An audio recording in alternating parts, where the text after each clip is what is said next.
ЦК КПСС Леонидом Ильичем Брежневым.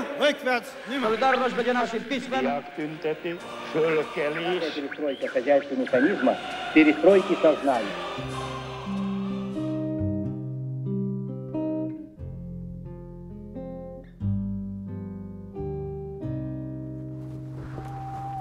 C'est la fin. Voilà ce que je me suis dit. Le souvenir que j'en garde est d'une effroyable netteté. C'était le 25 décembre 1991. J'avais 33 ans et quelque chose est mort en moi-même. Pour moi, c'était l'idéal le plus puissant depuis le christianisme. Mort. Le communisme était mort. Il était né du rêve primordial de justice et de fraternité. Il avait été pendant des siècles réduit à l'utopie. Mais nous l'avions porté au pouvoir. Sa fin fut banale, annoncée au journal télévisé. Un sexagénaire chauve, à l'accent provincial, y avouait la défaite finale. Я прекращаю свою деятельность на посту президента СССР. La défaite d'un empire réputé invincible et qui fut vaincu par lui-même. Je n'arrive pas à croire que 20 ans ont passé, que mon socialisme à moi, je ne le verrai plus vivant que dans mes rêves.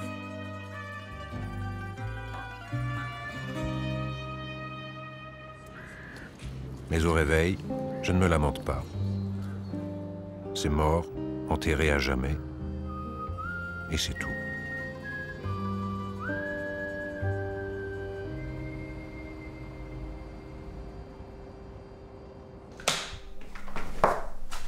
Non, papa, tu ne peux pas dire ça. Tu as été dans ce système toute ta vie. Si j'ai voulu faire des études d'histoire, c'est pour que rien de cette période ne soit oublié. Toutes les atrocités dont on a entendu parler, les travaux forcés, les exécutions en masse, Staline, le goulag. De ton temps, on torturait encore les dissidents dans les hôpitaux psychiatriques. On abattait ceux qui voulaient fuir le paradis des travailleurs. Et on mentait à la population à propos de la catastrophe de Tchernobyl.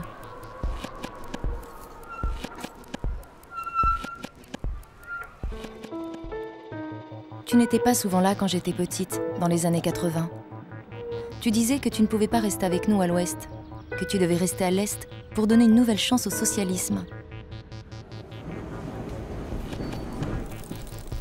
Tu pensais que l'Union soviétique existerait toujours.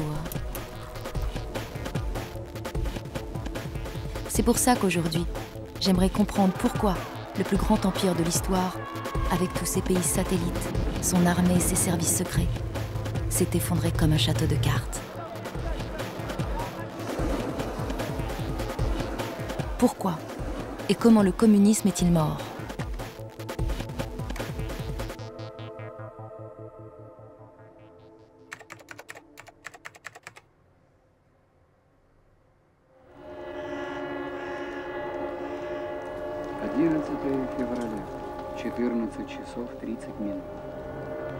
Février 1984.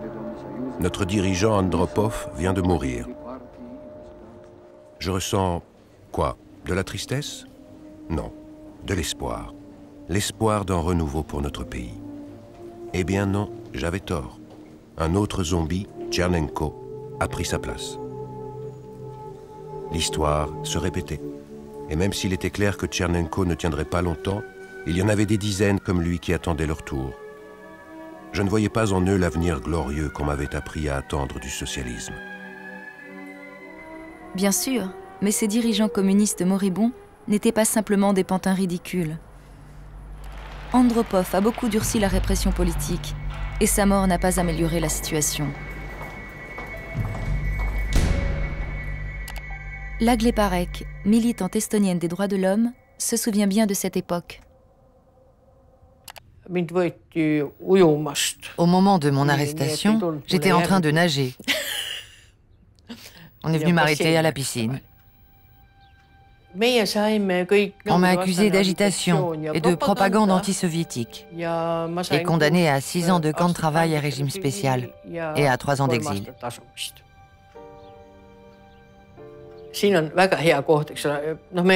Quand ça s'est passé, Andropov était encore vivant.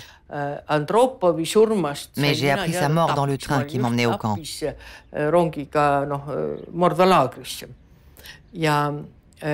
On était tellement nombreux qu'on dormait à tour de rôle.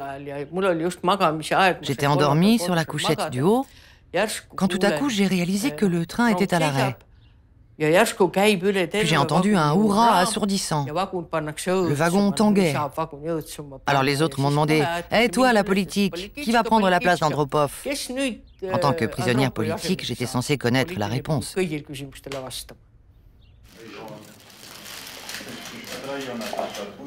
Tchernenko, le successeur d'Andropov à la tête de l'URSS, n'est pas resté bien longtemps au pouvoir. Il est mort à peine plus d'1 an après Andropov.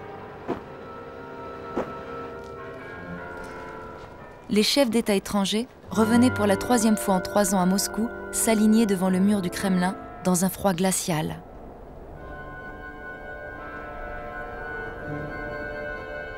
Mais de quel œil les citoyens ordinaires voyaient-ils ces décès à répétition?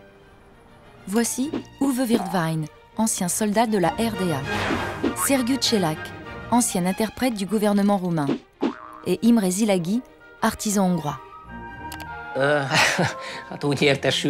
Quand la télé hongroise passait en boucle une symphonie de Beethoven, on savait qu'il était arrivé quelque chose en URSS.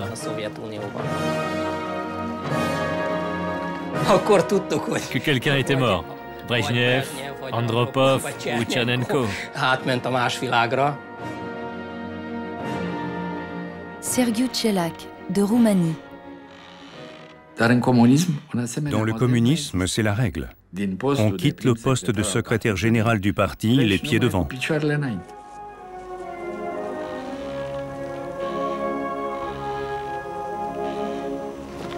Uwe Wirtwein, d'Allemagne de l'Est.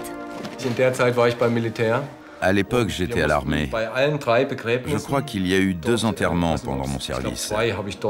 Et à chaque fois, on a tous été obligés d'aller dans la salle télé pour regarder la cérémonie. Der feierliche Marsch hat das Lenin-Mausoleum in der Mitte des Roten Platzes erreicht. On se demandait à chaque fois quelle direction ça allait prendre.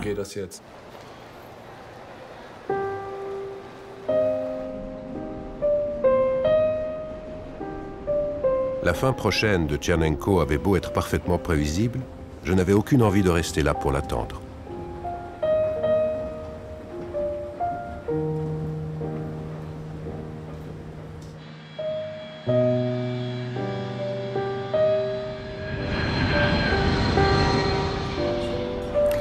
En fait, on peut presque dire que c'est grâce à ça que je suis née. La déception que te causait le régime a dû t'aider à sauter le pas pour quitter l'URSS et épouser ma mère. Mais en mars 1985, le nom du nouveau dirigeant d'Union soviétique, un homme jeune, a fait le tour du monde. Le communisme allait peut-être avoir un visage humain, au sens propre du terme, et dans l'endroit le plus inattendu de tous, au Kremlin. Tu étais peut-être en train de jouer avec moi, ton enfant d'1 an, dans notre appartement de Charlottenburg, au moment où tu l'as appris. Mais j'ai l'impression qu'en pensée, tu as dû retourner directement en URSS.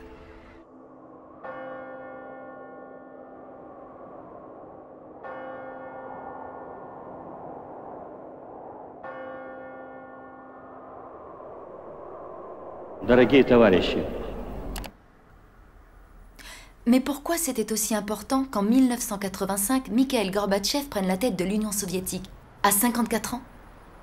Qui est Gorbatchev et qu'est-ce que Gorbatchev?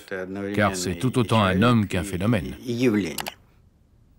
Andrei Grachev, directeur adjoint du département international du comité central, et plus tard porte-parole de Gorbatchev. Le phénomène Gorbatchev a commencé à surgir de la réalité soviétique de l'époque, avant même de se matérialiser sous les traits d'un homme avec un prénom et un nom. D'un point de vue politique, il n'est pas unique, il est typique de sa génération. C'est un homme d'origine paysanne, un homme du peuple, venu faire ses études à Moscou. Un homme qui, comme tant d'autres jeunes fonctionnaires politiquement engagés, a découvert avec effroi et consternation les horreurs du stalinisme. Et qui a tenté, avec d'autres jeunes gens de son âge, de trouver refuge dans cette niche des années 60, dans la croyance que le socialisme, le véritable socialisme, n'avait pas encore vu le jour.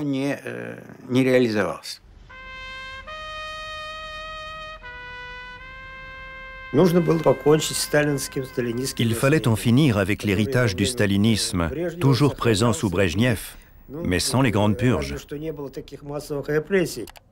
Anatoly Tcherniaïev, adjoint de Mikhaïl Gorbatchev avant et pendant sa présidence. Le système stalinien était toujours en vigueur, tant au niveau économique que politique, et tout spécialement dans le domaine des droits de l'homme. Il fallait en finir avec ce système, et c'est Gorbatchev qui a été à l'origine de cette éradication. J'appartiens à la génération qui n'a pas souffert de la période stalinienne.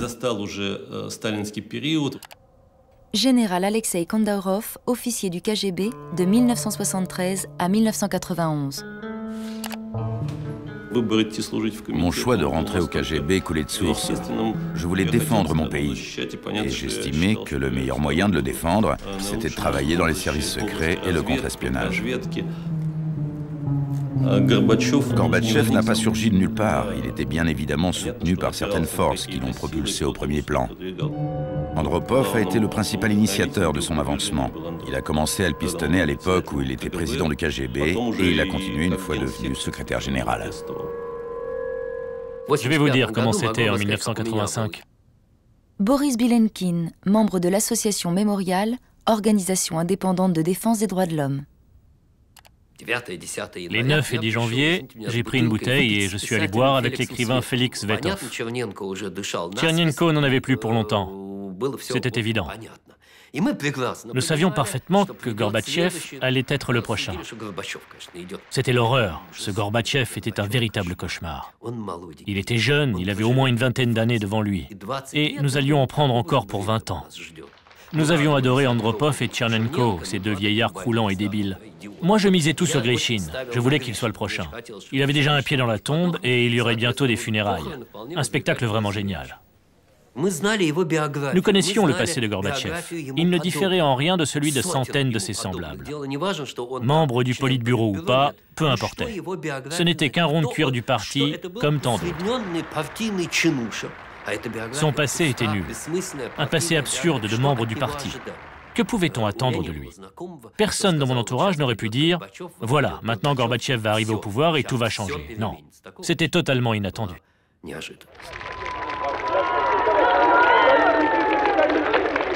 Молодежью мы своей можем гордиться. Почему? Вы возьмите Сибирь, кто осваивает? Осваивает кто? Молодежь идет, берет на себя. Армия на чьих плечах? Молодежь. Возьмите все новые предприятия, электроника, электротехника и так далее, женщины, молодые мужчины, молодежь. C'est la première fois qu'un homme doté de moralité est arrivé au sommet du système soviétique.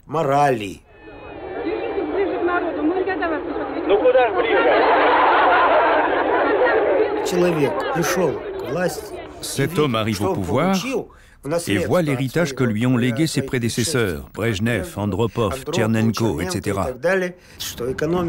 Une économie en ruine, minée par le complexe militaro-industriel et la course aux armements, qui non seulement gangrène l'économie, mais aussi le psychisme de la société tout entière. Et cet homme s'aperçoit que la course aux armements a atteint un degré tel que la moindre erreur, la moindre défaillance technique peut plonger l'humanité dans une guerre nucléaire.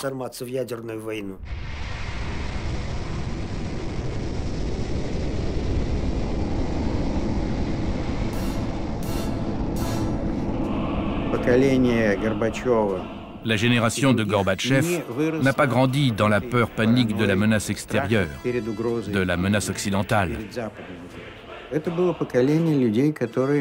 C'est une génération qui n'a pas souffert du syndrome 1941, le syndrome de l'attaque surprise de l'Union soviétique par l'Allemagne.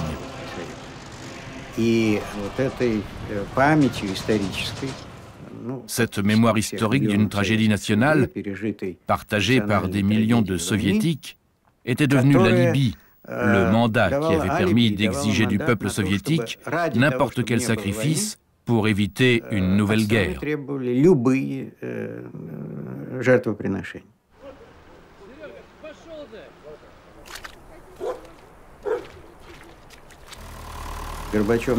Gorbatchev croyait avant tout qu'en se débarrassant des aspects odieux du régime précédent, de ses absurdes préparatifs pour une guerre impossible, et en se réconciliant avec l'Occident, il lui serait possible de secouer le pays un peu comme un thermomètre et de le propulser vers la modernité.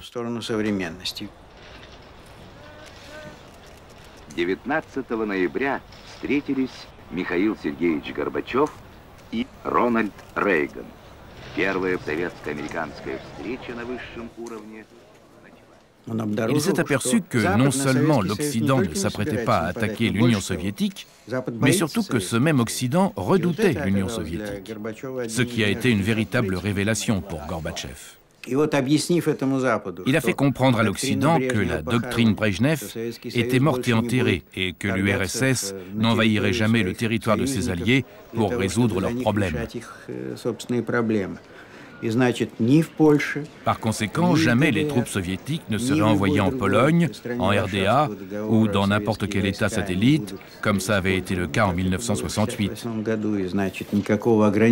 La souveraineté limitée n'avait plus lieu d'être, et nos alliés du pacte de Varsovie devaient recouvrer leur liberté. Gorbatchev a convoqué tous les dirigeants pour leur annoncer que l'époque du jardin d'enfants était révolue, qu'ils étaient désormais responsables devant leur parti, leur peuple et leur pays, et que Moscou n'allait plus s'ingérer dans leurs affaires intérieures. La liberté, c'était se faire expulser du jardin d'Éden des travailleurs. Combien de petits frères soviétiques voulaient vraiment de la liberté à ce prix? Les pays de l'Est n'en étaient pas tous au même point économique, politique et culturel. Et ils avaient donc des réactions spécifiques aux ambitions de Gorbatchev. En 1985, la Pologne est encore sous la main de fer du général Jaruzelski. La Hongrie, jusqu'alors relativement prospère, est au bord de la faillite. La Roumanie s'est aussi gravement endettée pour financer le palais présidentiel. La RDA, la Tchécoslovaquie et la Bulgarie stagnent sous des régimes à la Brejnev, avec Honecker, Husak et Zhivkov. La Hongrie était sans doute l'État le plus libéral du bloc communiste. Zoltán Zolai, photographe officiel du gouvernement hongrois, a saisi une mise en scène politique très révélatrice. Un sommet des dirigeants du pacte de Varsovie s'est tenu à Budapest. Et Gorbatchev est arrivé en compagnie de Ceausescu.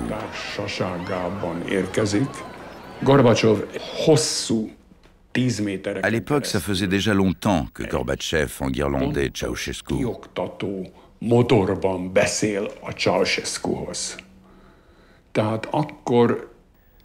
J'ai compris à cette occasion qu'il n'existait entre eux aucune compréhension fraternelle.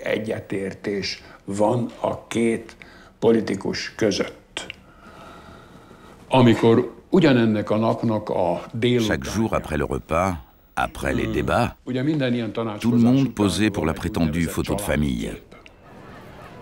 On était là, à attendre le moment de la photo. Tout le monde était au rendez-vous. Et Kadar est arrivé le dernier. Un groupe s'était formé autour de Gorbatchev.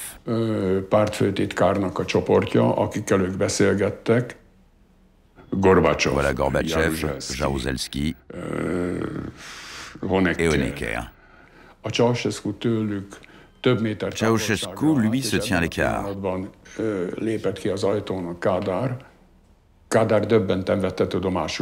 Lorsque Kadar est arrivé, il a hésité. Il ne savait pas vers qui aller, à qui parler. Ceausescu ou les autres?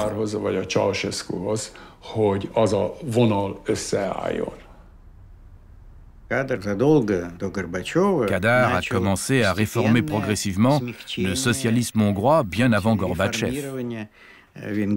Tout d'abord, en instaurant le socialisme du goulash, et par la suite, une sorte d'eurosocialisme pluraliste.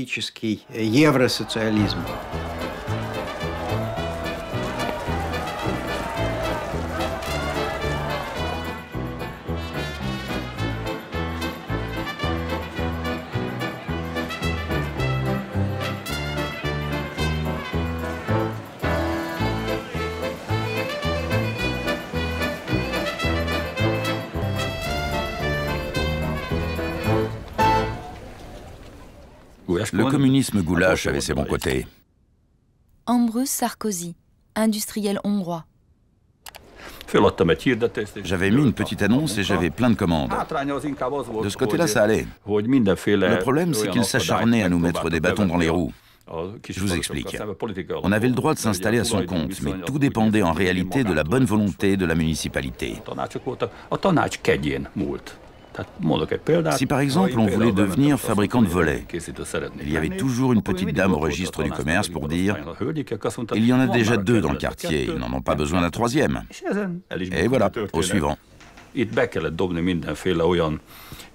fallait être très fin psychologue et plein de ressources pour ne pas être jeté dehors. Finalement, j'ai réussi à créer ma propre entreprise. C'est ce besoin d'être libre qui a décidé de toute ma vie. Petit déjà, je ressentais ce besoin. Et la liberté préférée de tous, celle dont on rêvait tous, c'était la liberté de voyager.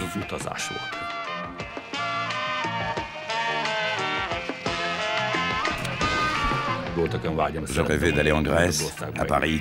Qui n'en aurait pas rêvé? Je gagnais bien ma vie, alors j'ai voyagé.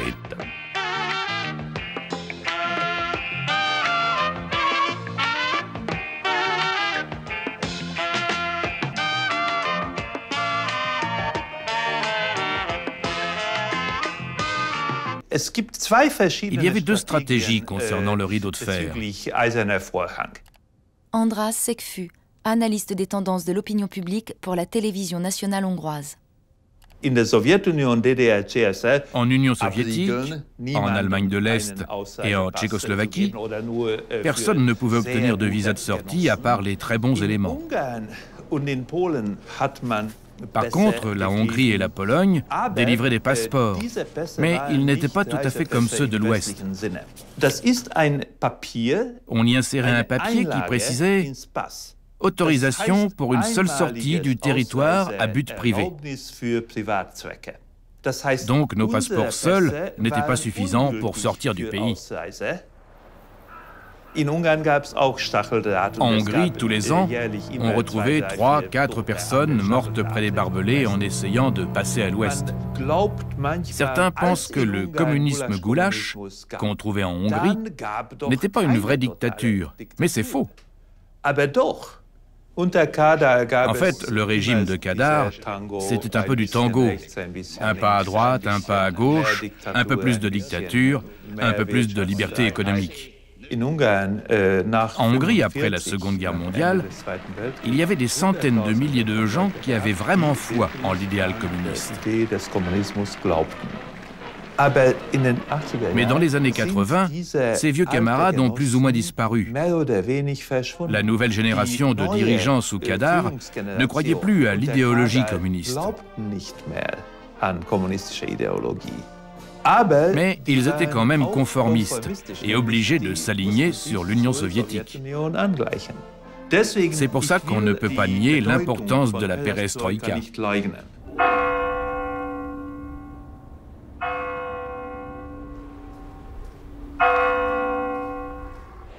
Début 1986, l'Union soviétique n'avait pas beaucoup changé. Le Parti communiste tenait encore son congrès, le 27e de son histoire, dans le lieu habituel et en respectant l'immuable rituel. Le secrétaire général Gorbatchev n'a pas renoncé à la langue de bois et a prononcé un interminable discours de propagande communiste. Mais il a lancé 2 mots russes qui devaient faire date et être universellement adoptés dans le vocabulaire politique. Perestroïka, restructuration, et glasnost, ouverture.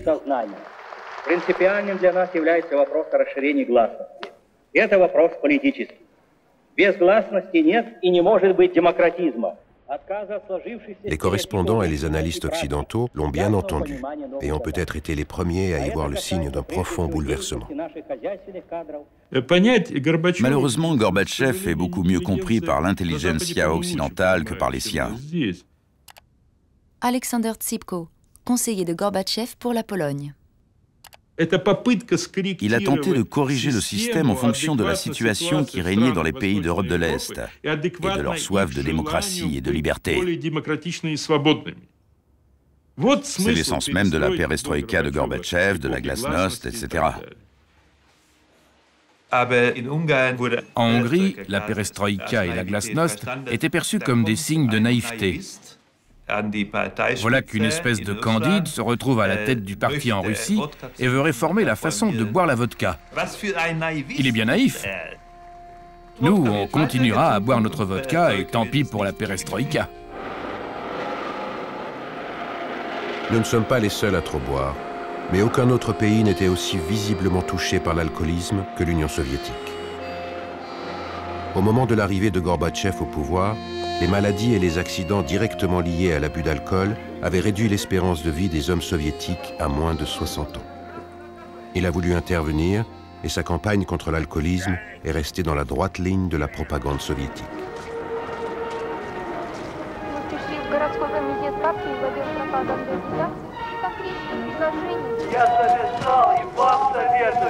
Gorbatchev a restreint ou même interdit la consommation d'alcool. Roland Wötzel, ancien cadre du Parti communiste en RDA. C'est très bien. Mais d'un point de vue économique, ça a été une erreur. Le budget de l'État en a énormément souffert. Je ne dis pas qu'il faut boire comme des trous, mais on ne peut pas non plus traiter une tradition de cette façon. Pourtant, ça n'a pas trop affecté les Allemands. Pour eux, c'était même un succès. Enfin quelqu'un qui agit. Sauf qu'il n'agissait pas au bon endroit.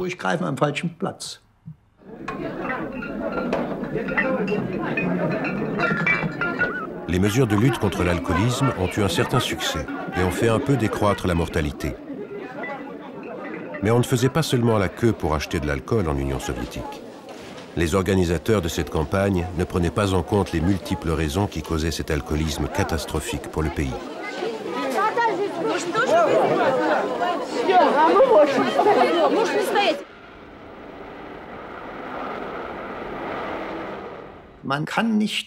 On ne peut pas toujours en appeler à la perestroïka ou à la glasnost. Le fait est que les rayons des magasins étaient de plus en plus vides.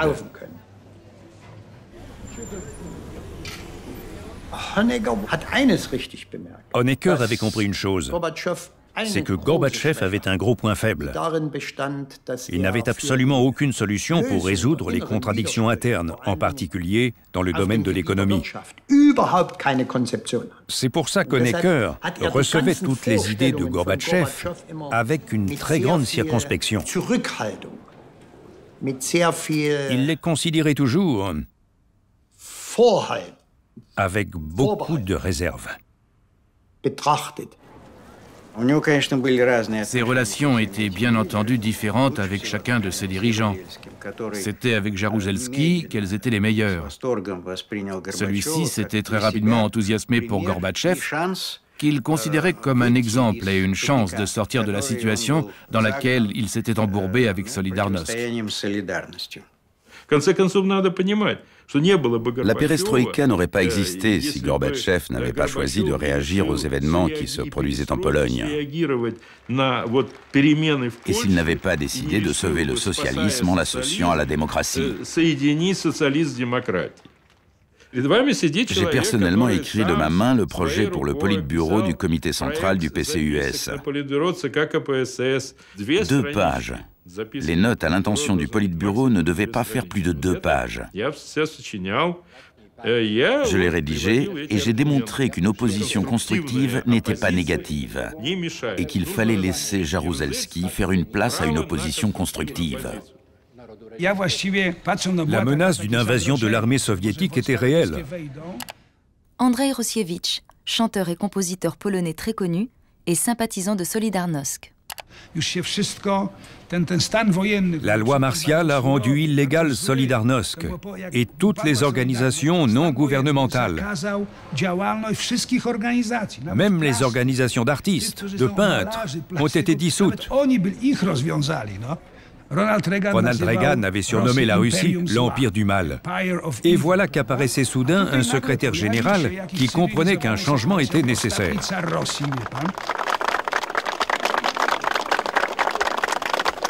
Как тебя зовут? Как его зовут? Ежи. Ежи, да? Ежи. Я напишу Ежи от Михаила Сергеевича. Un directeur de salle de concert à Zielona Góra m'a demandé si j'accepterais de chanter à son spectacle. J'ai dit OK, à condition qu'on m'autorise à chanter Michael, Michael. C'était une chanson de mon cru, totalement différente des autres. En Pologne, il était interdit de considérer les camarades soviétiques avec humour. Alors, se moquer d'eux, vous pensez?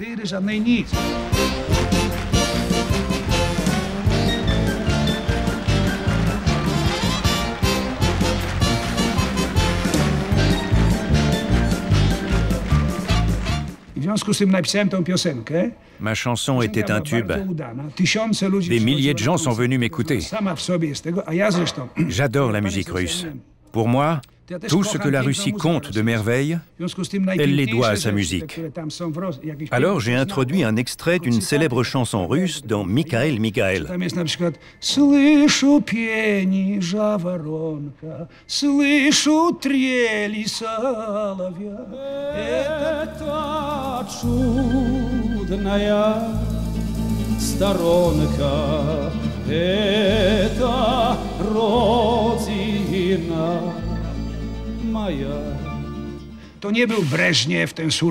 Gorbatchev n'était pas comme Brejnev, un Russe implacable, uniquement capable de nous envoyer ses soldats. Il avait des manières d'occidental.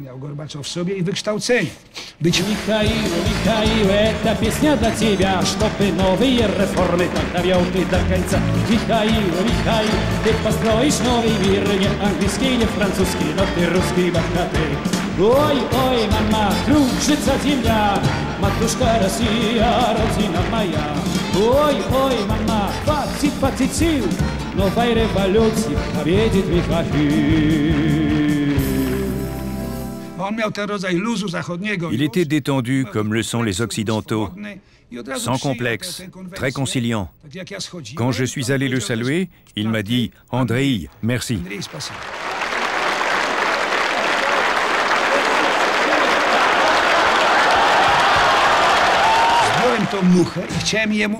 J'ai essayé de lui mettre mon nœud papillon, mais il a reculé, il ne voulait pas. Raïssa est alors intervenue et elle m'a pris le nœud papillon des mains. Certaines personnes disent qu'elle m'a sauvé la vie. Parce que quand je me suis approché de Gorbatchev, ses gardes du corps se sont alarmés. Ils ont cru que je voulais l'agresser. C'est donc grâce à Raïssa que j'ai eu la vie sauve. J'ai accueilli Gorbatchev avec enthousiasme, je le répète, avec enthousiasme, de même que le renouvellement de l'équipe dirigeante. Mais vu que je travaillais à la 9e direction, j'ai pu l'observer de près. Pas d'un point de vue politique, mais dans son quotidien. La 9e direction ne s'occupe pas que de la protection, mais aussi de l'organisation de la vie du numéro 1, des membres du Politburo et des candidats au Politburo. Je m'occupais aussi de l'organisation des services spéciaux, des achats à l'Ouest.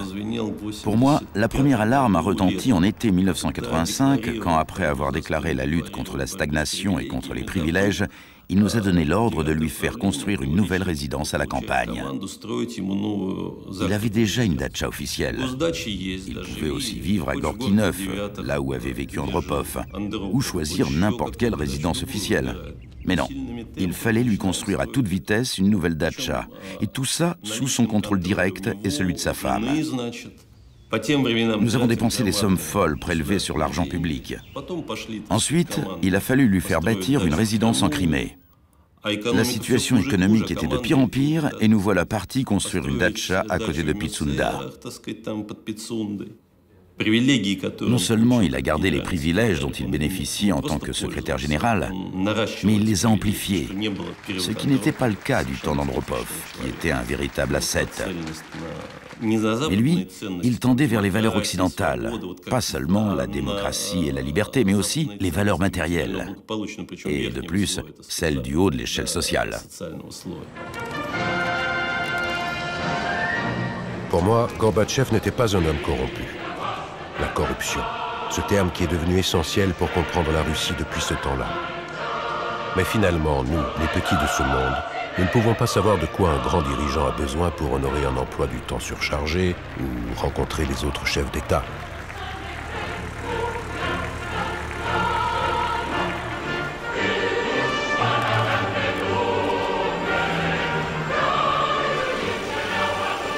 On s'est préparé, on s'est lavé. 3 ouvriers d'une usine de locomotives de Bucarest se souviennent de la visite de Gorbatchev. On ne bossait plus. On peignait et on faisait des retouches. La production s'est arrêtée quelques jours. On nous a ordonné d'arrêter de fumer, de nous laver les dents, de nous raser.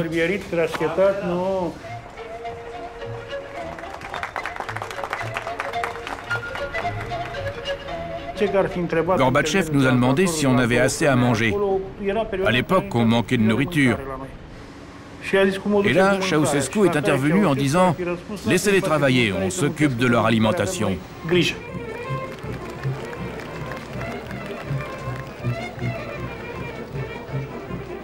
Ils ont organisé une exposition culinaire pour faire croire qu'on mangeait bien. Ça a duré le temps de la visite de Gorbatchev.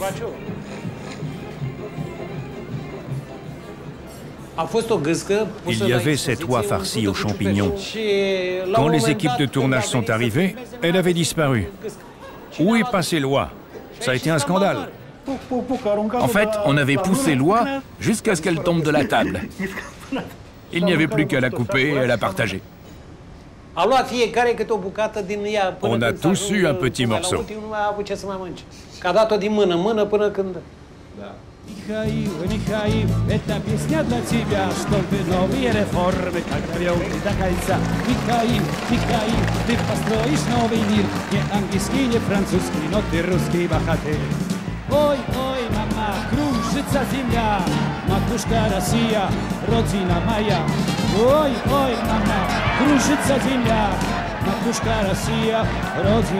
Et c'est au moment où Gorbatchev était sur le point de devenir une star absolue sur la scène politique internationale que s'est produit le drame. A massive leak of radioactivity from a Soviet nuclear power station has resulted in many casualties in what may be the world's worst nuclear accident. J'ai appris qu'il y avait eu un accident à Tchernobyl en changeant d'avion dans un aéroport de l'Europe de l'Ouest. J'ai aussitôt appelé ma mère à Leningrad. Bien qu'étant très informée dans ce domaine, puisqu'elle a soutenu une thèse de géophysique, elle n'avait absolument entendu parler de rien. Personne de ma famille, ni aucun de mes amis en Russie, ne savait quoi que ce soit. Même le nom de Tchernobyl est resté inconnu de beaucoup de gens en URSS pendant plusieurs jours après l'accident. Сообщение о катастрофе, имевшей место в европейской, то есть густонаселенной части Советского Союза. En 1986, les gens écoutaient ces radios occidentales. Yuri Reiman, président de l'association des anciens intervenants estoniens à Tchernobyl. Il y avait Radio Free Europe et aussi La Voix de l'Amérique.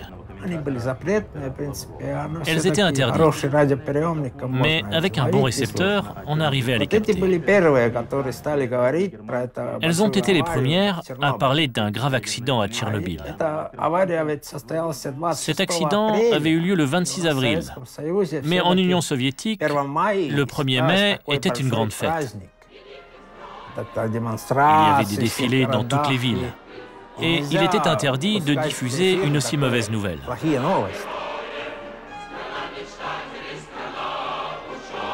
Le défilé du 1er mai a eu lieu.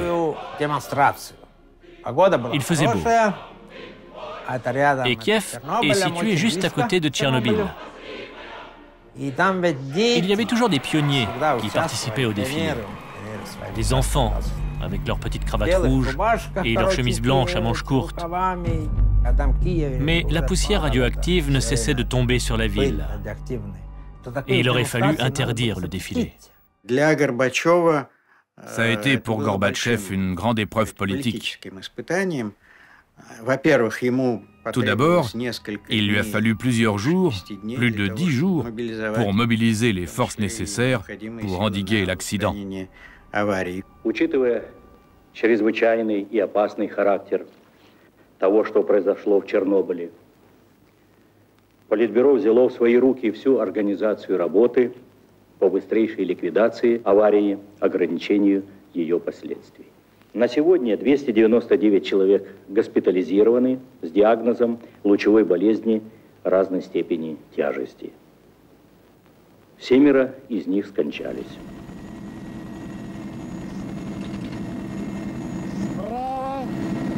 Блок номер, центральный зал блока номер 4.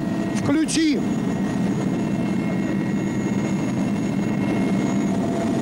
Выше, Вова!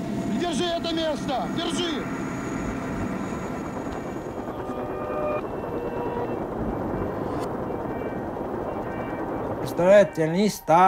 Vous imaginez?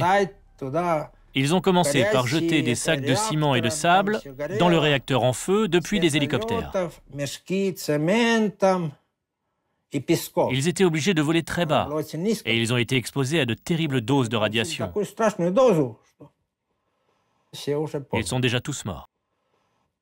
Le réacteur avait explosé et il était entouré de tout un tas de bâtiments, d'autres réacteurs qui fonctionnaient.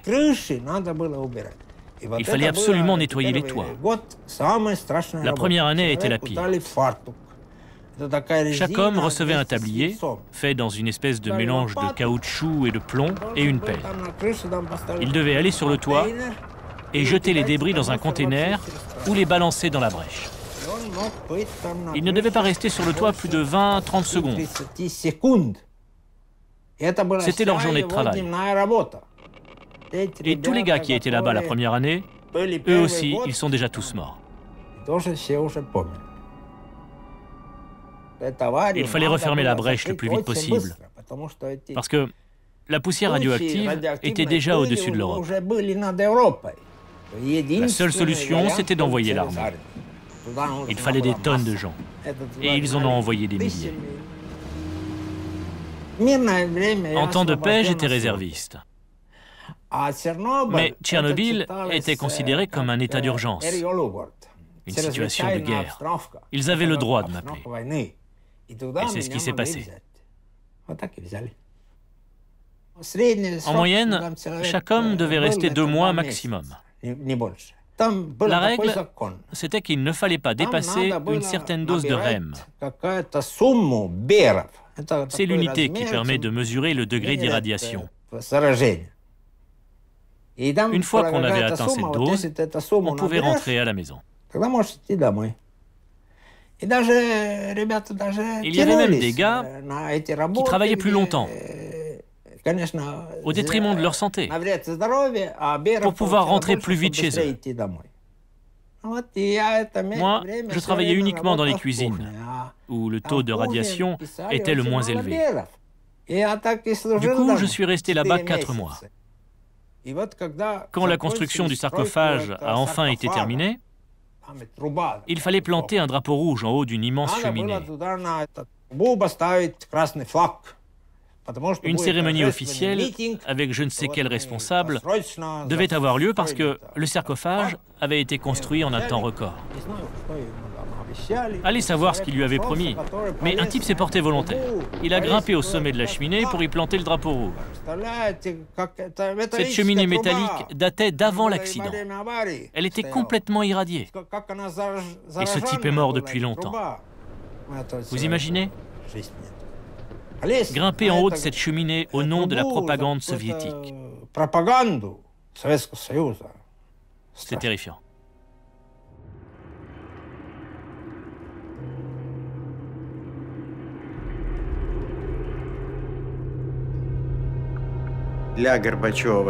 Tchernobyl a poussé Gorbatchev à tout faire pour obtenir l'interdiction des armes nucléaires. Après Tchernobyl, il n'a cessé de déclarer lors des réunions du Politburo « Regardez ce qui s'est produit avec l'explosion d'un seul réacteur en temps de paix. Imaginez ce qui se passerait en Europe si les armes atomiques explosaient. C'est inadmissible. Nous devons tout faire pour nous en débarrasser. » Et sur ce plan-là, paradoxalement, il s'est rapproché de Reagan.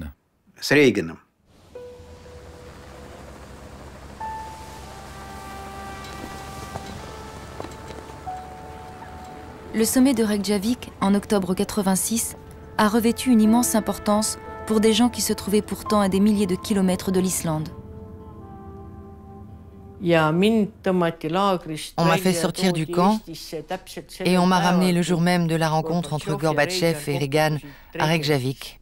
Reagan avait été réélu en 1984 et on avait tenu à le féliciter. Dans une lettre très courte, on lui disait « Nous sommes des prisonnières politiques et nous vous félicitons, Monsieur le Président. » C'était important qu'il sache qu'il y avait des prisonniers politiques en URSS.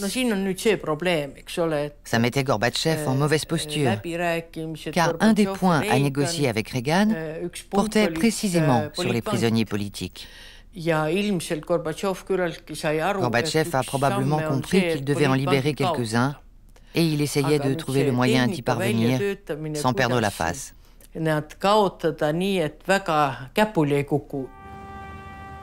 Pendant que Gorbatchev discutait avec Reagan de l'armement nucléaire, Andreï Sakharov, inventeur de la bombe et plus grand dissident soviétique, était toujours à Gorky, où Brejnev l'avait envoyé en exil. Il a fallu près de 2 ans à Gorbatchev après son accession au pouvoir pour le faire revenir.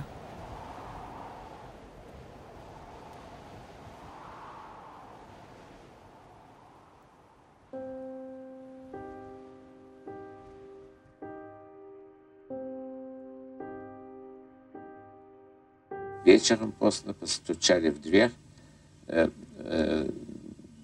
Пришло 3 человека, один из КГБ, и они поставили нам временный телефон. В 3 часа позвонил Горбачев. Михаил Сергеевич сказал, что принято решение о вашем возвращении в Москву.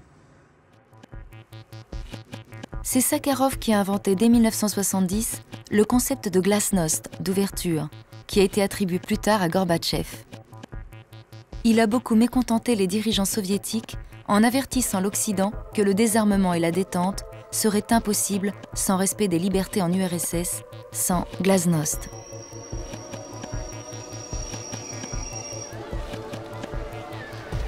Вы будете встречаться с Горбачевым? Это зависит не от меня, я никогда не отказываюсь ни от каких встреч. Дайте пройти. Но это зависит не от меня. Gorbatchev n'était pas pressé de rencontrer le plus grand dissident soviétique, et la perestroïka ne semblait pas avoir affaibli la cause communiste à Moscou.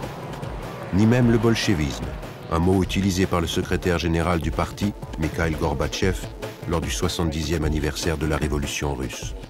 Идея перестройки опирается на наш исторический опыт большевизма с современностью социализма. В 2017 году наш народ, все прогрессивное человечество встретит столетие Великого Октября. Каким будет мир, когда он перешагнет вековую отметку нашей революции? В октябре 1917 года мы ушли от старого мира, бесповоротно отринув его. Мы идем к новому миру, миру коммунизма. С этого пути мы не свернем никогда.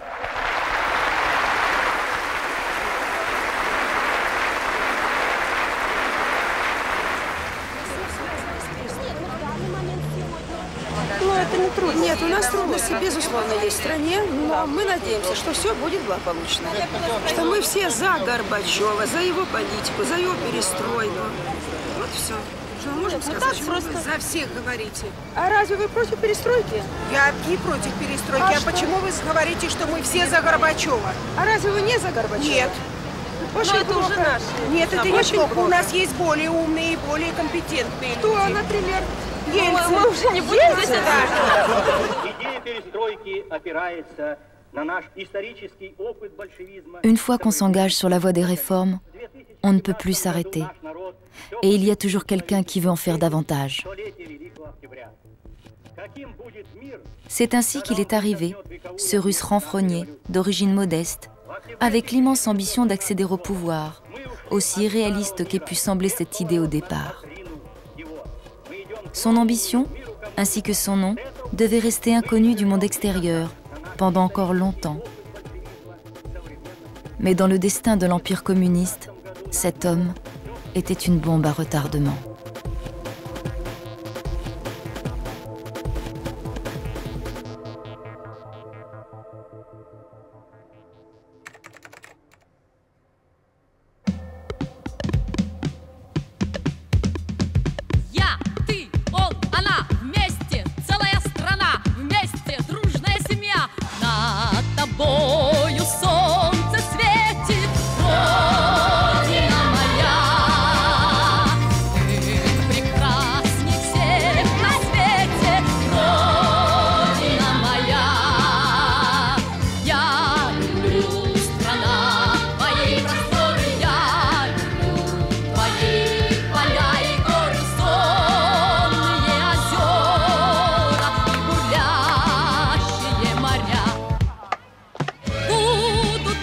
J'étais fier de la taille et de la diversité de mon pays.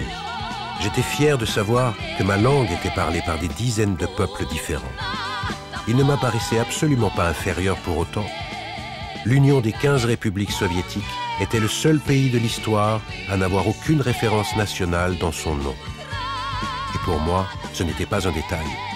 Je ne pensais jamais à l'URSS comme à une puissance coloniale.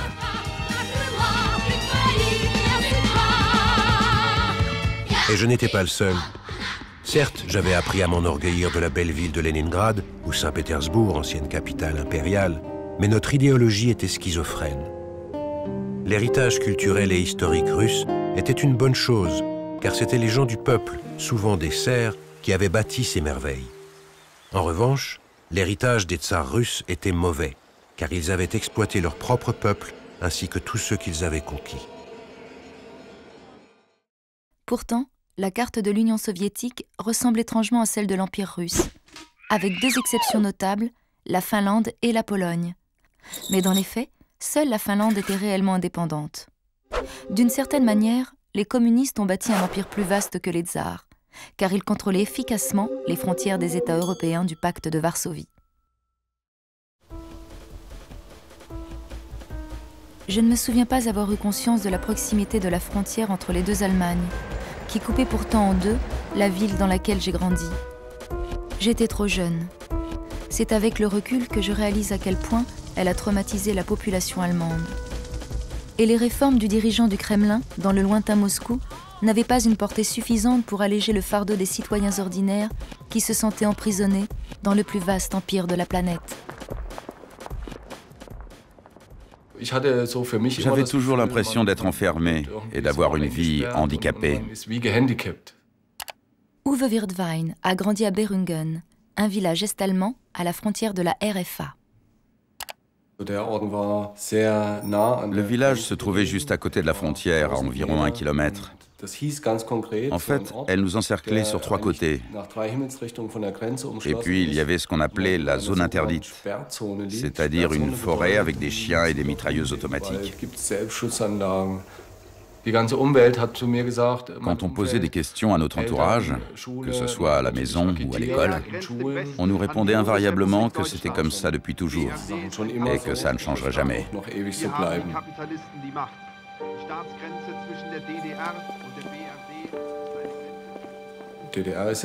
Qui dit RDA dit restrictions sur les voyages. Pour les jeunes, c'était surtout vécu comme des restrictions sur leur soif de connaissances et d'aventure. On voulait s'échapper de ce carcan.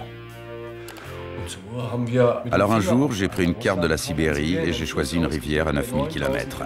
Là, au moins, je pouvais y aller.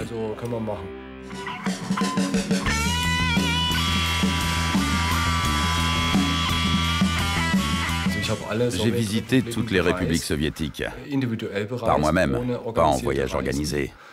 J'y ai rencontré plein de gens et appris beaucoup de leur culture. J'ai vu la réalité telle qu'elle est, avec sa souffrance et sa misère. En découvrant la vie de certaines personnes, je me suis dit, la réalité peut être vraiment très dure. Pendant des décennies et même des siècles, ces régions ont été pillées et complètement morcelées. La Sibérie est une colonie et les Russes des colonisateurs. J'ai pu le constater de mes propres yeux quand je faisais du stop. Comme je suis blanc, les camions s'arrêtaient pour moi, mais jamais pour les Yakoutes, même s'il restait de la place.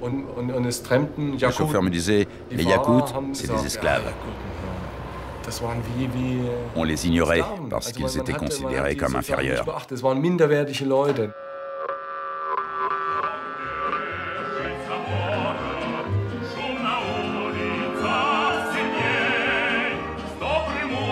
Un touriste est-allemand voyait donc en URSS des choses que tu ne voyais pas, comme le colonialisme. Pourtant, l'impérialisme soviétique et le colonialisme russe sont deux choses différentes. Quoique... Tout à coup, ce qu'on appelait la prison des nations jusqu'en 1917 est devenu une communauté socialiste. Klaus Labs, traducteur littéraire est-allemand. C'est en 1987 que j'ai vraiment pris conscience de toute cette russification de l'Asie centrale, lorsque je suis allé à Boukhara et à Samarcande. Tout était nationalisé et russifié dans les moindres détails. Je me souviens que ce voyage m'avait vraiment déprimé. On voyait comment étaient traitées les autres cultures. En fin de compte, c'était une sorte de colonialisme. Mais bien sûr, le mot était complètement tabou. Nous ne nous faisions pas d'illusions sur le fait qu'aucun pays n'avait intégré l'Union soviétique de son propre chef. Lagle Parek, dissidente et femme politique de l'Estonie post-communiste. En 1949, ils sont arrivés à 4 heures du matin, en tambourinant à toutes les fenêtres. 2 officiers, 6 soldats et 2 interprètes sont entrés. J'avais 7 ans. J'étais à côté de ma grand-mère et je voyais passer des gens en pleurs. Ils n'arrêtaient pas d'emmener des gens et tout le monde sanglotait. Ma grand-mère m'a dit « nous ne pleurons pas ». C'était la règle.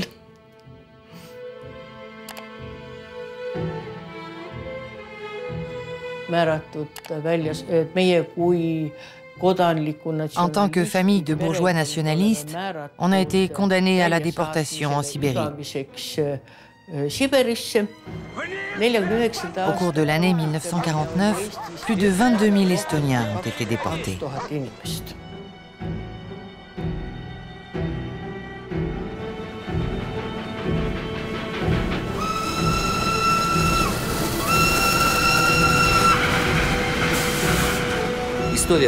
L'histoire du XXe siècle était taboue à 90 voire 99%. Je n'exagère pas. Boris Bilenkin, chercheur à Mémorial, une organisation de documentation historique et de défense des droits de l'homme. La moitié des événements étaient passés sous silence. L'autre moitié était falsifiée. Mais à partir de la fin 1986, avec la glasnost, tout ce qui était publié et raconté par les médias attirait l'attention de toute la population.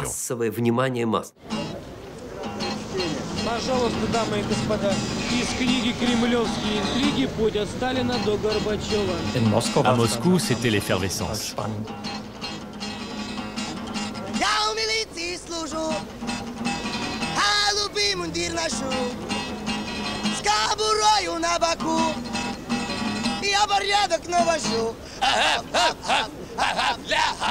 Je me suis acheté des journaux et des magazines soviétiques qu'on ne trouvait plus en Allemagne de l'Est. Ça devenait de plus en plus difficile de s'en procurer, mais ça restait notre seule source d'information sur la perestroïka.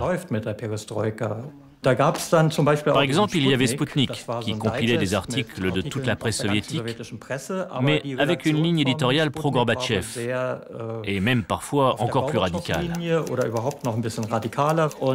La revue avait été carrément interdite en RDA. C'était une première pour un journal soviétique. En fait, un de ces articles avait comparé Staline à Hitler. Et ça, c'était un sujet très sensible en RDA. On découvrait soudain qu'idéologiquement, le fascisme et le communisme n'étaient pas si différents.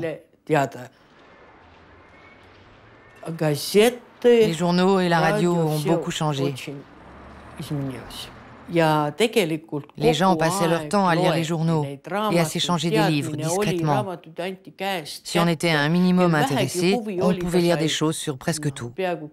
Et par exemple, le pacte germano-soviétique n'était plus un secret. Le pacte germano-soviétique, ou pacte Molotov-Ribbentrop, du nom des ministres des Affaires étrangères de l'URSS et de l'Allemagne nazie, est signé peu avant minuit, le 23 août 1939. Une partie de l'accord doit rester secrète. 7 jours plus tard, la Seconde Guerre mondiale éclate. On m'a appris à l'école que c'était l'Allemagne qui avait ouvert les hostilités en envahissant la Pologne. Mais la vérité, c'est qu'en septembre 1939, la Pologne est attaquée simultanément par l'Allemagne à l'ouest et par l'Union soviétique à l'est, selon les termes du traité Molotov-Ribbentrop. Non contents d'avoir annexé l'est de la Pologne, les soviétiques occupent également les pays baltes, une partie de la Roumanie et, malgré une résistance farouche, une partie de l'est de la Finlande. Il serait juste de dire qu'en réalité, on se battait contre le régime communiste et pour notre droit national à l'indépendance. En 1988, Gorbatchev a autorisé l'Estonie, la Lettonie et la Lituanie à remplacer le drapeau des républiques de l'Union soviétique par leur drapeau national.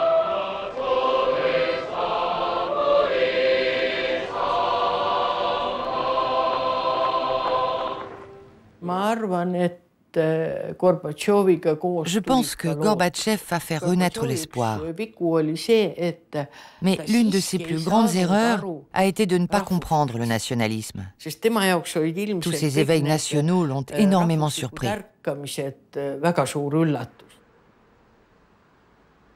Bien qu'il soit l'initiateur de la glasnost, la liberté d'expression, Gorbatchev a du mal à appliquer les termes impérialisme ou empire à l'URSS. Un peu comme toi. À Moscou, le chef du Kremlin a laissé l'ancien dissident Andrei Sakharov régler la question de l'impérialisme soviétique.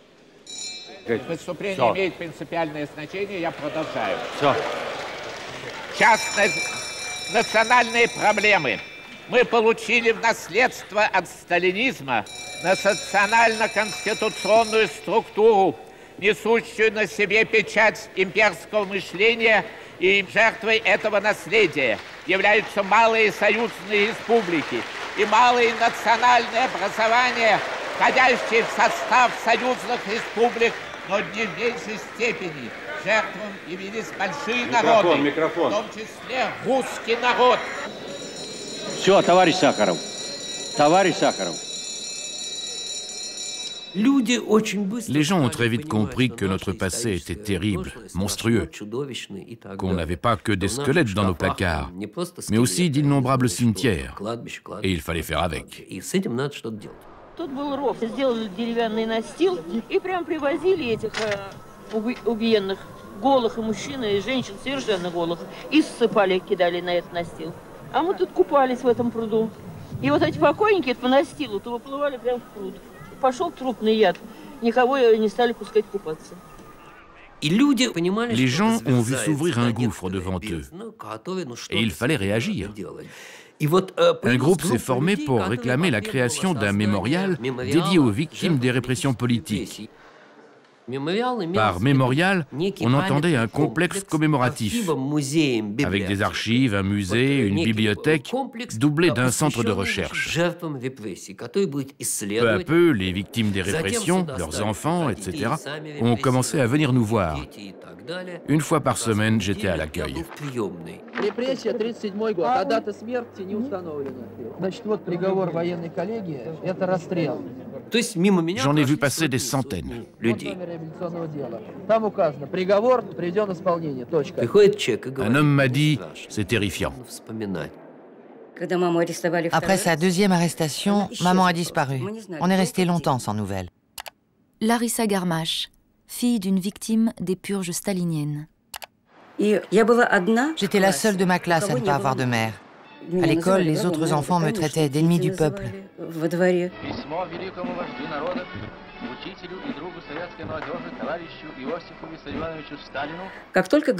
L'année où Gorbatchev est arrivé au pouvoir, on a appris que condamnation à 10 ans avec interdiction de correspondre, ça signifiait la peine capitale, le peloton d'exécution. Убиенных жертв сталинизма, вот в этом месте как раз они лежат, где все мы здесь стоим. Je savais que je devais aller au mémorial, que Sakharov en était l'initiateur, que c'était lui qui avait eu l'idée de célébrer la mémoire des victimes.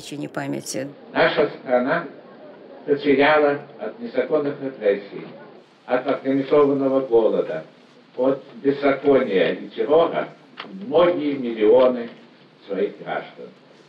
И только такая общественная организация, как «Мемориал», может дойти до каждой судьбы, до каждой семьи.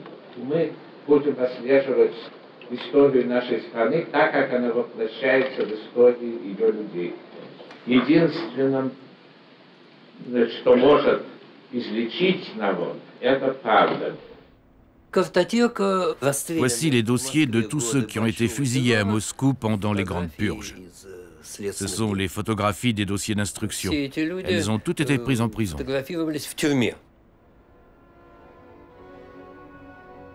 Colchosien, vendeur, commissaire du peuple, il y a de tout. Fusillés sur la base de fausses accusations. Tous, sans exception, ont été réhabilités, reconnus non coupables.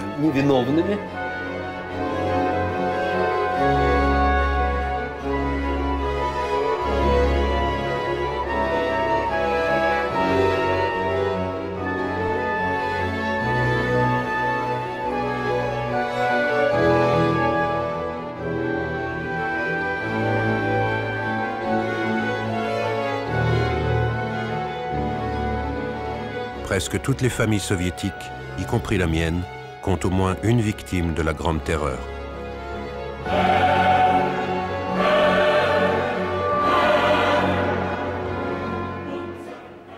Révéler toute l'histoire sur le terrorisme d'État institué par Staline est bien sûr une étape essentielle du processus de démocratisation. Mais Gorbatchev se montre moins ouvert sur d'autres sujets. Par exemple, l'opposition de Boris Eltsine, le leader non conformiste du parti de Moscou, qui aspire à des réformes plus radicales. Oui, nous avons entendu parler de l'intervention de Yeltsin au plénum du comité central fin 1987. Ce discours n'a pas été filmé ni publié, mais les rumeurs sur son contenu radicalement pro-démocratie allaient bon train. Et tout le pays s'indignait des menaces proférées par les conservateurs du parti contre Yeltsin.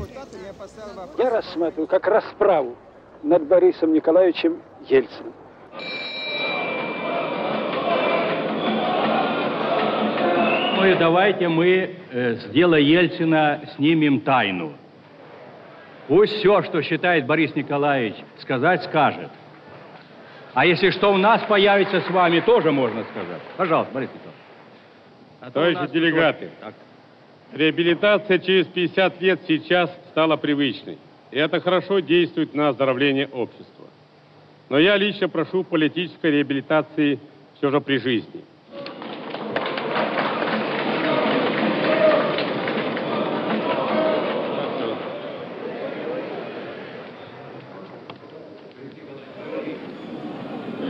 Слово предоставляется товарищу Лигачеву Егору Кузьмичу, члену Политбюро, секретарю ЦК КПСС.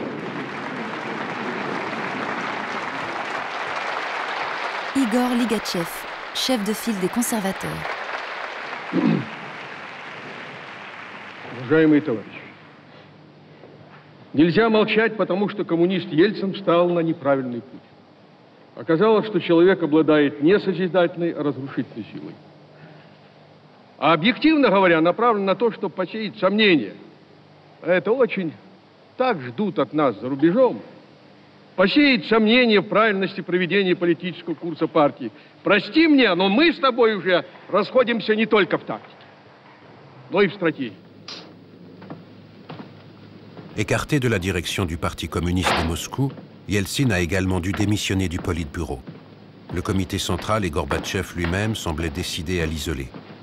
Mais en 1988, les gens n'avaient plus peur de soutenir des rebelles. Yeltsin n'a pas tardé à s'imposer en héros populaire. Ельцин доказал свою позицию давно и всегда, и не изменял ей еще ни разу. Он выражает интересы большой части населения. Всех людей, можно так сказать, да. Ну не всех. Всех нельзя говорить, потому что мафия против него, коррупция против него, аппарат против него.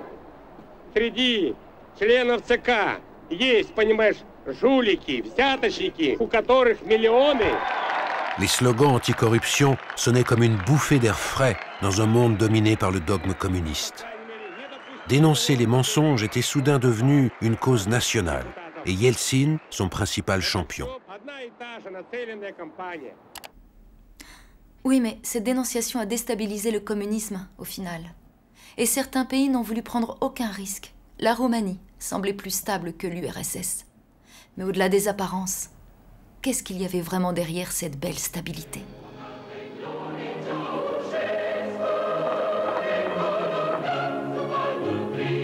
Le projet favori de Ceausescu est la Maison du Peuple, en plein cœur de Bucarest. Le bâtiment, commencé en 1984 et terminé en 1989, doit être le plus grand palais du monde.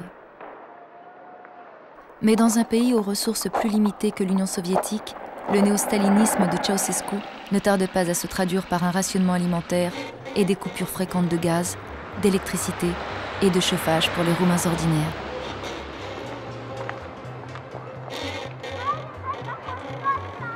L'emplacement du palais est choisi avec le plus grand soin par le conducteur lui-même. Le séisme de 1977 a fait 3000 victimes à Bucarest. Paul Kozigian, ancien étudiant de Bucarest. Ceausescu a découvert que la ville était bâtie dans une zone géologiquement instable. Or, il avait très peur de mourir. Lorsqu'il a visité Bucarest, après la catastrophe, il a repéré un quartier resté miraculeusement intact et dont les constructions ne présentaient pas la moindre fissure, pas même une lézarde. Il a alors dit « On va déménager le gouvernement ici et construire un bunker. Comme ça, si jamais il y a un autre séisme, on sera en sécurité. »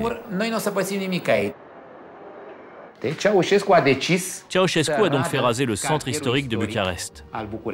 Et par la même occasion, il a décidé de détruire une partie des églises de la ville.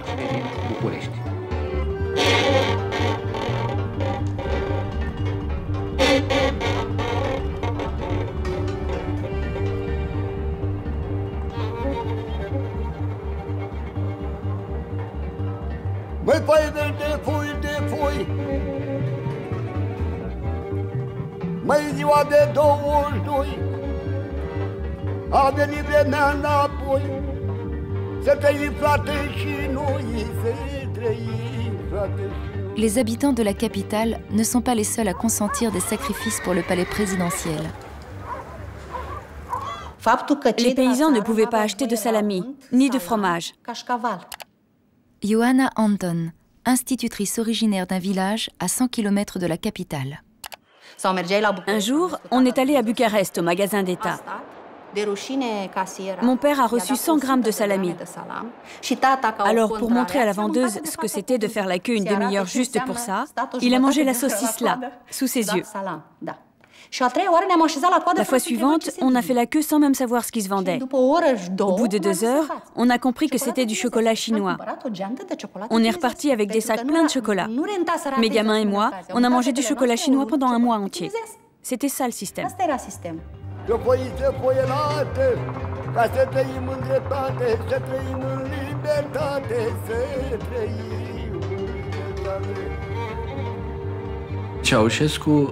Ceausescu avait un père alcoolique. Sergiu Celac, interprète de Ceausescu jusqu'en 1978. Il venait d'un milieu rural, conservateur et patriarcal. La vie y était régie par des principes moraux très stricts et très durs.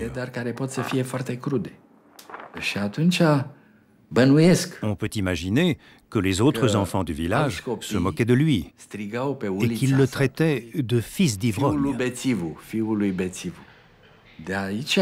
C'est de là que vient la haine profonde de Ceausescu contre les paysans et cette vie de village dont il était issu. Il est probable aussi que sa connaissance limitée de la théorie marxiste et des préceptes de Lénine lui faisait considérer les paysans comme une des principales menaces contre le communisme. Il craignait beaucoup les paysans, peut-être encore plus que les intellectuels. Il estimait qu'on pouvait toujours acheter les intellectuels. Le projet le plus ambitieux du Conducator est sans doute la loi dite de systématisation. Il s'agit de faire disparaître les villages et l'agriculture traditionnelle en déplaçant les paysans dans les villes ou dans de nombreux logements collectifs.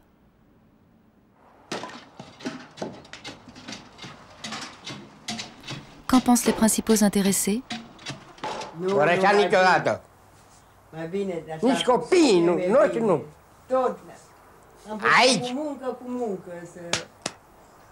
Muncă, prin muncă. Orășan. Orășan a fi, ești îl mai de jos om.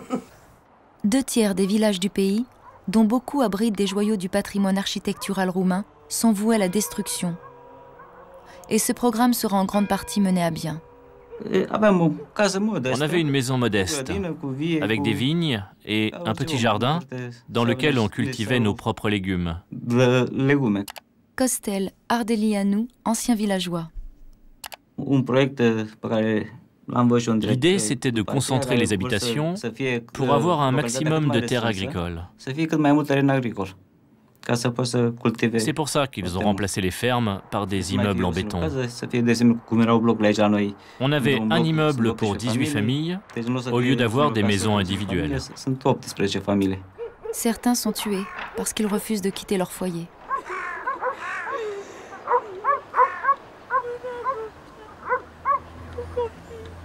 Au départ, ils devaient nous donner l'appartement en compensation. Mais finalement, ils ont changé d'avis. On a été obligés de l'acheter. Pour les parents, ça a été très dur. C'était toute une vie de travail qui partait en fumée.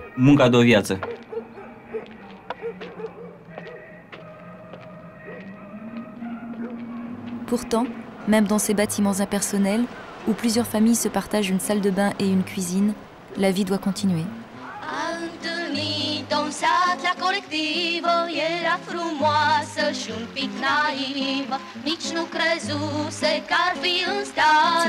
On faisait ce que font tous les jeunes gens. Mais notre sexualité était brimée, inhibée.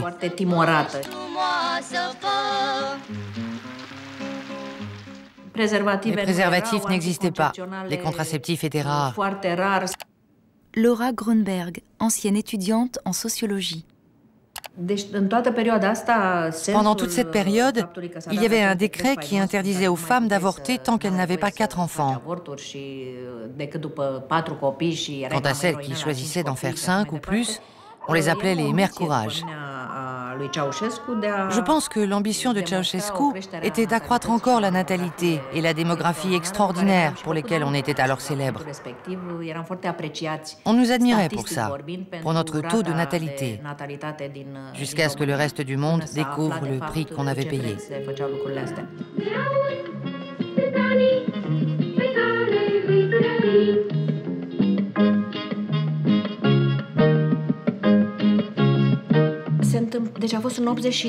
C'était en 1983. J'étais enceinte de 2 mois. Je me souviens qu'il n'y avait pas 10 000 solutions pour résoudre le problème, étant donné qu'aucun de nous deux n'était prêt à devenir parents et qu'on n'était pas mariés. C'était juste une question de budget. Les gens pouvaient essayer de trouver quelqu'un qui leur donnait une sorte de cocktail de médicaments, l'équivalent de l'actuelle pilule du lendemain. Ou alors, ils faisaient comme moi, payer quelqu'un pour interrompre la grossesse à l'aide d'une sonde. Dans la soirée, je me suis sentie mal.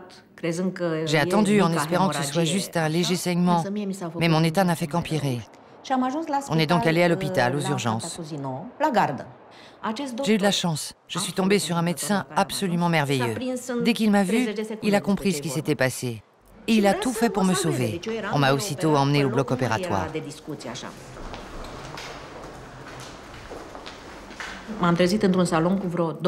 Je me suis réveillée dans une salle avec une vingtaine de femmes d'âge divers.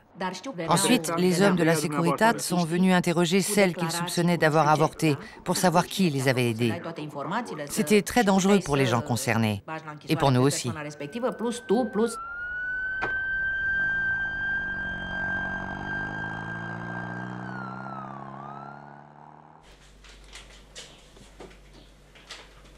Cătălin et Imre Szilágyi, anciens membres de la minorité hongroise de Roumanie.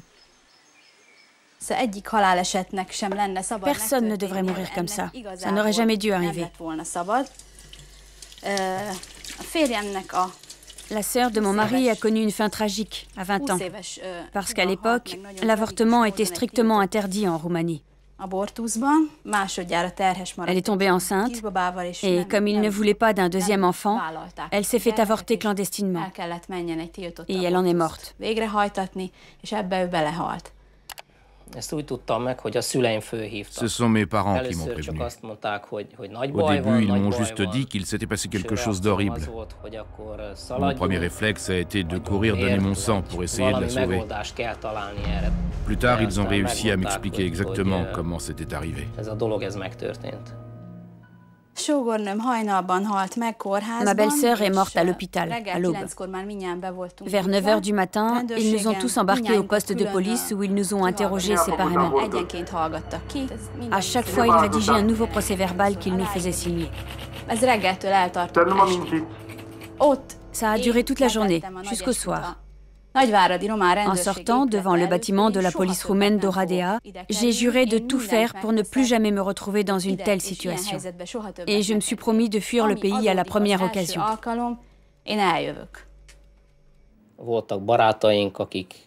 Certains de nos amis avaient réussi à passer en Hongrie. D'autres s'étaient fait attraper. Naturellement, on avait très peur de ce qui se passerait si on était pris.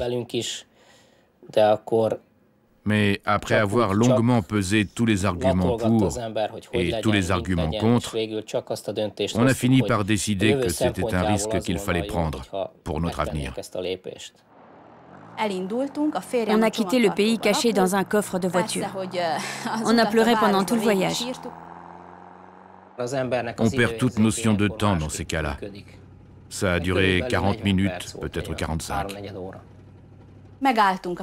Mon mari est sorti du coffre. Ça nous a fait un choc, parce qu'à l'époque, il n'y avait presque pas d'éclairage public en Roumanie. La nuit, les villes et les villages étaient plongés dans l'obscurité. Et dès qu'on est arrivé en Hongrie, on a découvert un ciel éclairé par une multitude de lumières orangées. On sortait de l'obscurité pour entrer dans une lumière dorée.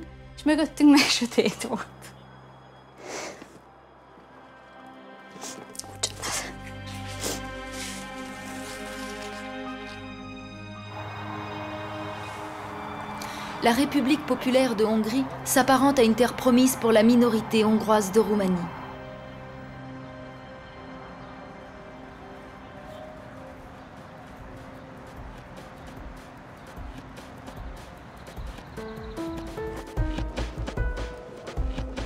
Dans l'ensemble, la nature internationaliste du communisme, qui rendait justement ce système si précieux à tes yeux, reste un vœu pieux.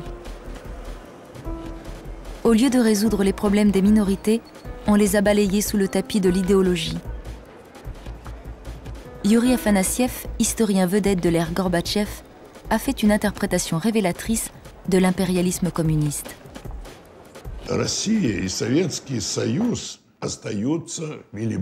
La Russie et l'Union soviétique étaient et sont toujours des empires idéocratiques. Et non des empires coloniaux, comme l'étaient par exemple l'Autriche-Hongrie, la Grande-Bretagne et l'Espagne.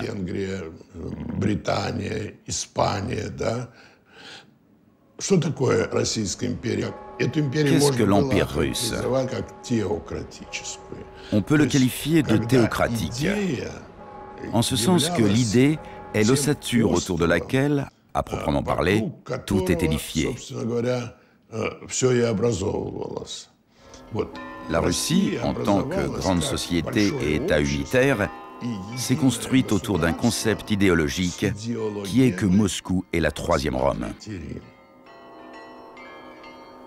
En 1988, nous commencions à prendre conscience du fait que notre communisme avait sans doute davantage perpétué nos traditions historiques pré-révolutionnaires que rompu avec elles.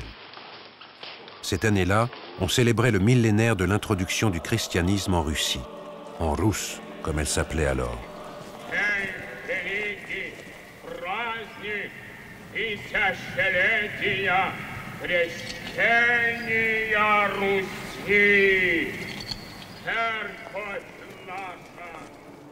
À l'époque, la capitale du pays n'était pas Moscou, mais Kiev, dans l'actuelle Ukraine.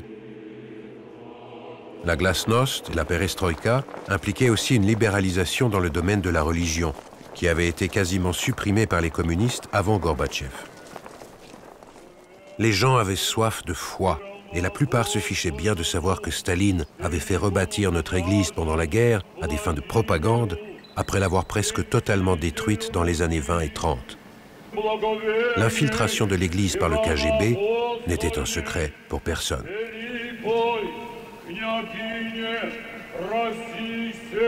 Et pourtant, la religion offrait un semblant de stabilité à un pays qui sombrait peu à peu dans la confusion.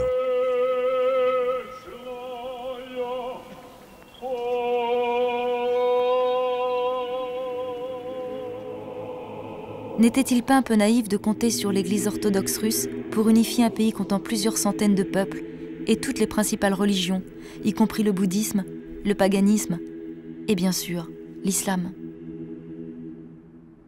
En 1988, j'ai décidé de faire un grand voyage à travers l'Azerbaïdjan, l'Arménie et la Géorgie.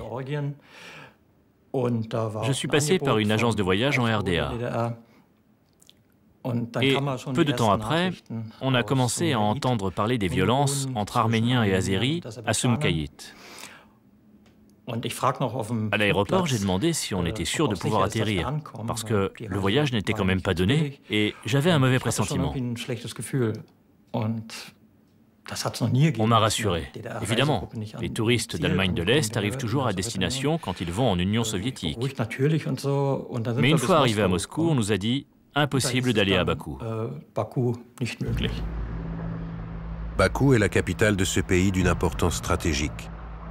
C'est pour essayer de mettre la main sur les vastes gisements pétrolifères d'Azerbaïdjan qu'Hitler a risqué le tout pour le tout à Stalingrad. Et c'est la République soviétique d'Azerbaïdjan qui, à la suite d'un conflit avec l'Arménie soviétique, a placé Moscou face à la première vraie menace de sécession.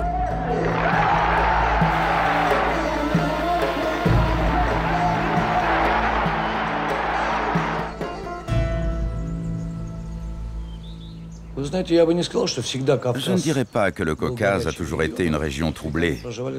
Pendant des siècles, les gens y ont vécu côte à côte, sans problème. Mais la politique de Staline a laissé d'horribles cicatrices. le père Parkev, évêque orthodoxe du Haut-Karabakh. Les uns et les autres ont nourri un profond sentiment d'injustice. C'est comme si on avait posé des bombes à retardement. Le premier poste de Joseph Staline au sein du Conseil des commissaires du peuple était celui de commissaire aux nationalités. Tout au long de son règne, il s'est employé à redessiner la carte de l'Empire et à déplacer des peuples entiers. Ainsi, les Allemands de la région de la Volga, les Karatchaïs, les Kalmouks, les Tchétchènes, les Ingouches, les Balkars, les Turcs-Mesquetes, les Tatars de Crimée.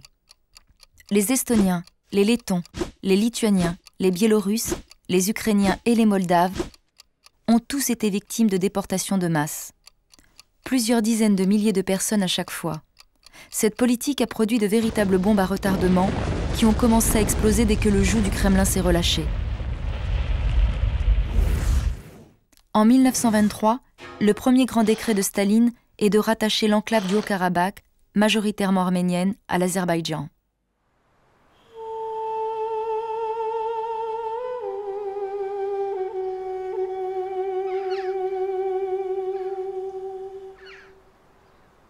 C'est un territoire ancestral des Arméniens.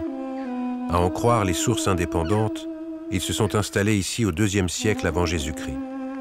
L'Arménie serait la plus vieille nation chrétienne du monde. Mais l'expérience a déjà prouvé qu'invoquer l'antériorité de sa culture et sa présence dans la région, avant même la naissance du Christ, n'est pas un moyen constructif de résoudre un conflit ethnique. N'est-ce pas ? L'Union soviétique a autorisé un oblast autonome à s'associer à une autre république. Le Haut-Karabakh a exigé de se séparer de l'Azerbaïdjan et d'être rattaché à l'Arménie. Il a franchi une à une les étapes du processus, organisé plusieurs référendums, fait tout ce qu'il fallait. Le résultat, ça a été les pogroms de Sumgait en 1988.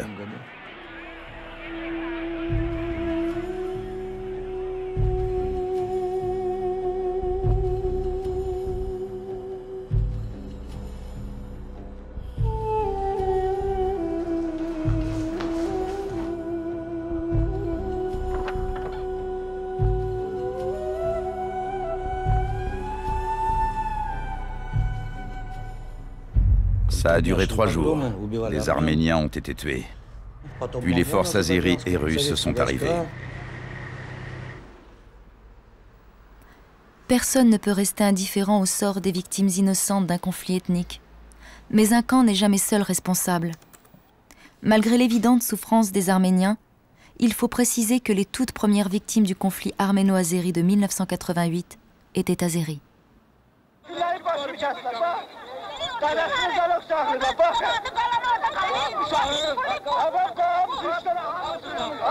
22 февраля в Аскеранском районе.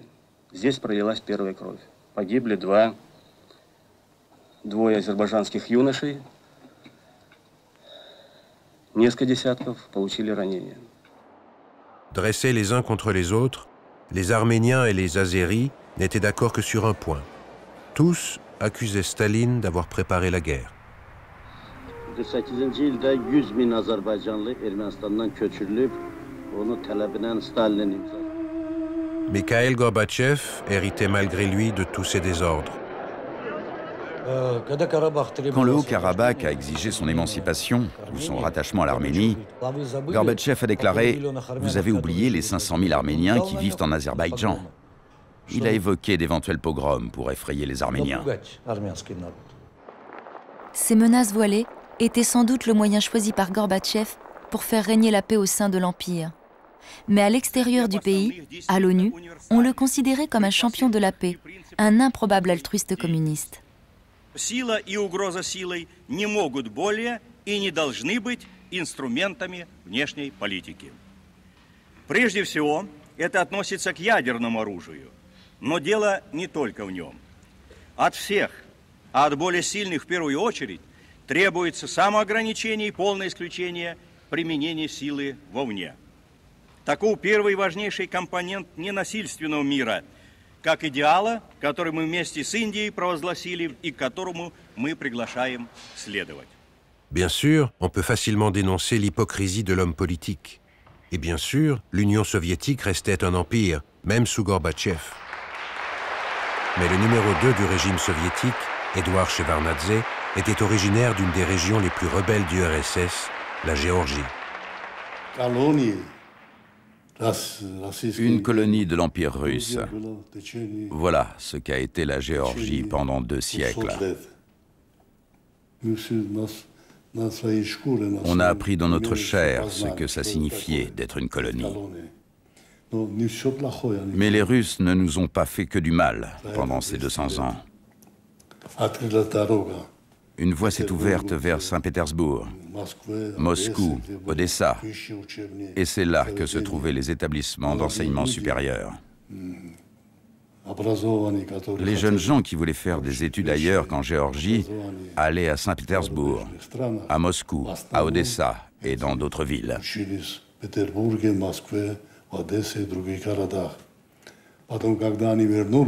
Quand ils revenaient, ils étaient cultivés et talentueux. Ils ont fondé des écoles de mathématiques, de physique, de géologie, de linguistique, etc.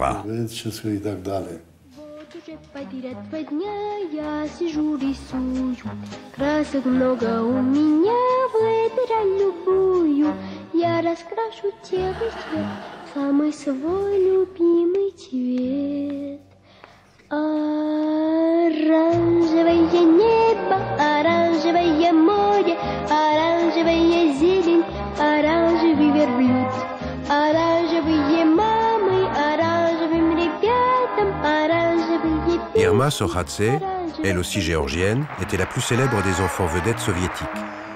On l'appelait la fille orange, en référence à son plus grand tube, le ciel orange.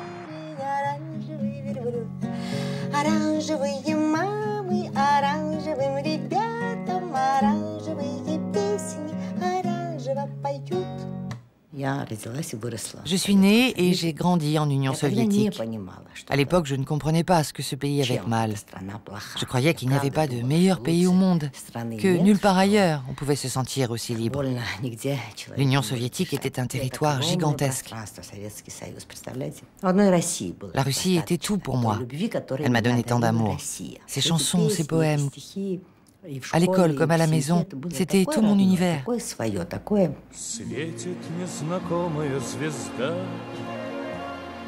Mais il n'y avait pas que l'amour. Il incombait aussi au régime soviétique de veiller sur la bonne coexistence des peuples de l'Union.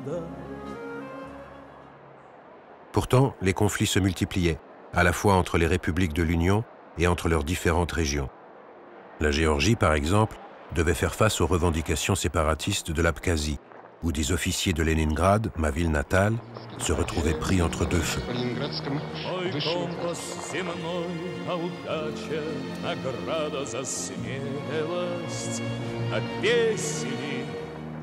Le rôle de la Géorgie au sein de l'URSS était particulièrement ambigu. Incarnation de la joie de vivre soviétique, elle semblait aussi être la plus riche des républiques socialistes. Добрый вечер. Вкусное вино? Отличное вино. Да, это грузинское вино. Знаете, какое хорошее вино? Это делается в Кахети. Грузины мастера умеют делать вино.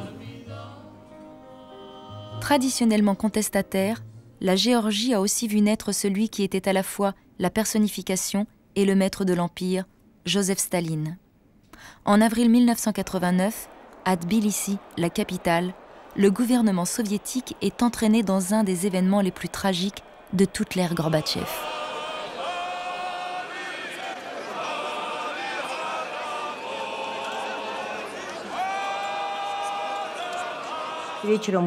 On y est allé le soir, il y avait des amis, tout Tbilissi était là.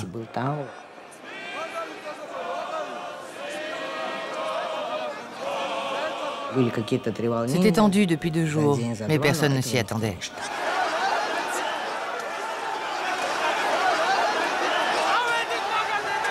À 6 ou 7 heures du matin, ma belle-sœur a téléphoné. Elle nous a dit qu'il y avait plus de 20 morts, surtout des femmes. Notre fille aînée était malade à l'époque. J'ai même oublié de m'occuper d'elle. Vous imaginez, je ne pouvais rien faire d'autre que pleurer.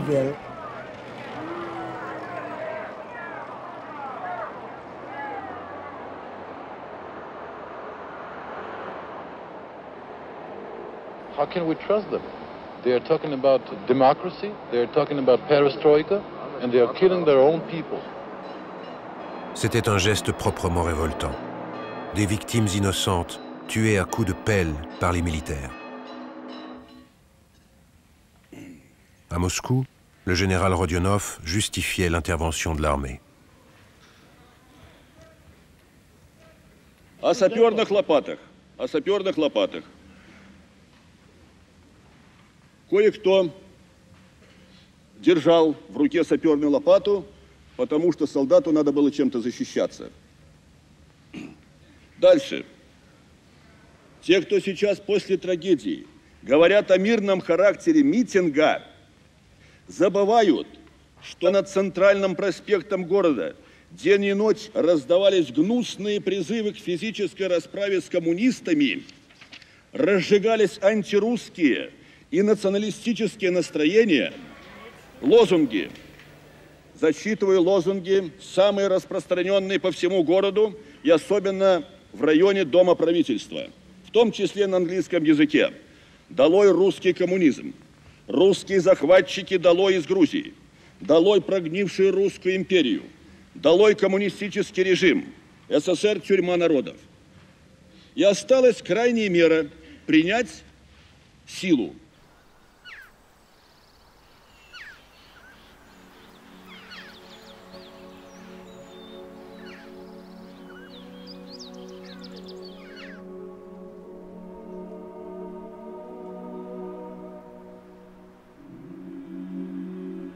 Je suis allé en Géorgie 2 fois dans les 2 ans et demi qui ont suivi le massacre. C'était toujours mon pays et j'étais fier de la beauté de la Géorgie et de sa culture ancestrale, comme de quelque chose qui m'appartenait. J'adorais cet endroit et je ne me sentais pas impérialiste pour autant. Mais le jury de l'histoire avait commencé à délibérer. Son verdict quant à l'avenir de notre union n'allait pas tarder à tomber et il ne ménagerait pas mes sentiments.